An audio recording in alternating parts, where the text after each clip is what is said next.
Praise the Lord. கிறிஸ்து நாமத்தினாலே இந்த நாளிலே உங்களை சந்திக்கிறதிலே மிகுந்த மகிழ்ச்சி அடைகிறேன். கர்த்தர் தாமே நம்மை ஆசீர்வதிப்பாராக. ஒரு வேத வசனத்தை நாம் தியானிக்கலாம்.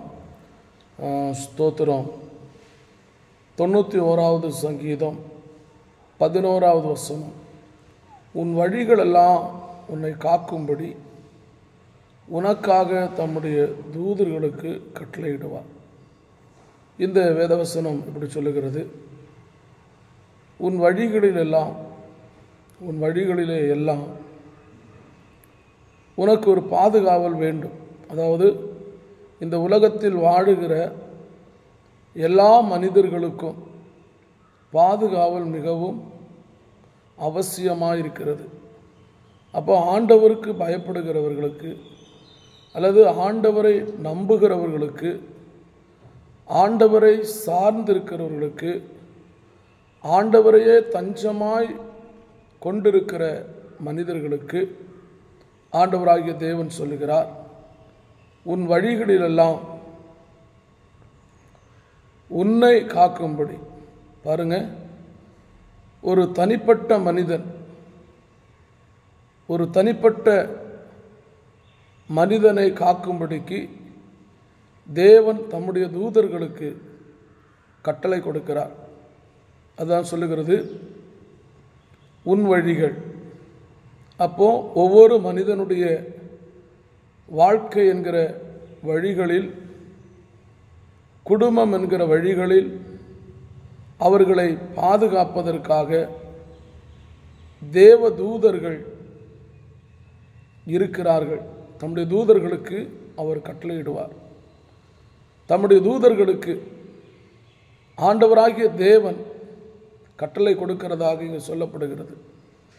அப்போ உங்களையும் என்னையும் பாதுகாப்பதற்காக சர்வலோகத்தின் ஆண்டவர், வானத்தையும் பூமியையும் படைத்த ஆண்டவர் எவ்வளவு கரிசனை உள்ளவராய் இருக்கிறார் என்பதை நீங்கள் நன்றாக புரிந்து கொள்ள வேண்டும். சாதாரணமான ஒரு மனிதர்களை பாதுகாப்பது என்பது தேவனுடைய நோக்கமாக இருக்கிறது. பாதுகாக்க வேண்டும் என்பது அவருடைய திட்டமாக இருக்கிறது. ஏனென்றால் அவரை நம்பியிருக்கிறவர்களை, அவரை சார்ந்திருக்கிறவர்களை, அவரையே தெய்வமாய் கொண்டிருக்கிற மனிதர்களை ஆண்டவராகிய தேவன் பாதுகாக்க வேண்டும் என்று விரும்புகிறார். அதுதான் நம்முடைய வழிகளில் எல்லாம் நமக்கு போகிற அநேக இடங்கள் உண்டு. குறிப்பிட்ட ஒரு விதமாக நம்ம வாழுகிறதில்லை. பல வழிகள், பலவிதமான சூழ்நிலைகள் நம்முடைய வாழ்க்கையில் இருக்கலாம். ஆனால் அவைகளில் எல்லாவற்றிலும் எந்த மனிதன் நமக்கு துணையாக இல்லாவிட்டாலும் நமக்கு துணையாக நம்முடைய வாழ்வின் ஒவ்வொரு பகுதிகளிலேயும் ஆண்டவராகிய தேவன் தம்முடைய தூதர்களுக்கு கட்டளை இடுகிறார். அருமையான கர்த்தருடைய பிள்ளையே, இதை கேட்கிற அருமை சகோதரனே, சகோதரியே, உன்னை காக்கும்படிக்கு தம்முடைய தூதர்களுக்கு ஸ்தோத்திரம், சர்வ வல்லமையுள்ள தேவனாகிய கர்த்தர் கட்டளையிட்டிருக்கிறார். எனக்கு ஒரு பாதுகாவல் இல்லையே, எனக்கு எந்த ஒரு பாதுகாவலும் இல்லாத நிலைமையில் தனிமையாக இருக்கிறேனே என்று சொல்லி நீங்கள் தவிக்க வேண்டிய அவசியம் இல்லை. உங்களை அறியாமலே சர்வ வல்லமையுள்ள தேவன் உங்களுக்காக, உனக்காக ஒரு தேவ தூதனை கட்டளையிட்டிருக்கிறார்.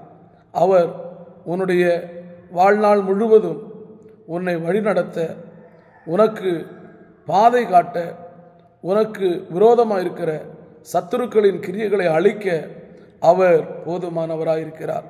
இந்த சத்தத்தை கேட்கிற உங்கள் வாழ்க்கையில் தனிமையாய் வாடிக்கொண்டிருக்கிறீர்களா? ஆண்டவர் சொல்லுகிறார், உன் வழிகளிலே உன்னை காப்பதற்கு ஒரு தூதனுக்கு நான் கட்டளையிடுகிறேன். என்றைக்கு நீ ஆண்டவராக இயேசு கிறிஸ்துவை சொந்த இரட்சகராக ஏற்றுக்கொள்ளுகிறீர்களோ, என்றைக்கு ஆண்டவருக்காய் தன்னுடைய வாழ்க்கையை அர்ப்பணிக்கிறீர்களோ, என்றைக்கு எனக்கு எல்லாம் ஆண்டவர் என்று சொல்லி ஆண்டவருடைய பாதத்தில் உங்களை அர்ப்பணிக்கிறீர்களோ, அன்றைக்கு உங்களுக்கு ஒரு தூதனை ஆண்டவராகிய தேவன் கட்டளையிடுகிறார். இந்த நாளிலே அந்த தூதன் உங்களை வழிநடத்த வல்லவராயிருக்கிறார். பரலோக நல்ல தகப்பனே, எங்களுடைய வழிகளில் எல்லாம் எங்களை காக்கும்படிக்கு தேவதூதனுக்கு நீர் கட்டளையிடப் போகிறீர். அதற்காக ஸ்தோத்திரம். ஆண்டவரே, எத்தனையோ இடர்வுகள், வேதனைகள், போராட்டங்கள் வரலாம். ஆனாலும் அவைகள் எல்லாவற்றிலும் இருந்து எங்களை விடுவிக்க தேவதூதர்களுக்கு கட்டளையிட்டதுக்காக ஸ்தோத்திரம். அதை உம்மை ஆராதிக்கிற பிள்ளைகளாக இருக்கிற நாங்கள் உணர்ந்து கொள்ள உதவி செய்யும். அப்படி ஆசீர்வதிங்கப்பா. இயேசுவின் நாமத்தில் நல்ல பிதாவே, ஆமென், ஆமென். கர்த்தர் நிச்சயமாய் உங்களை ஆசீர்வதிப்பாராக.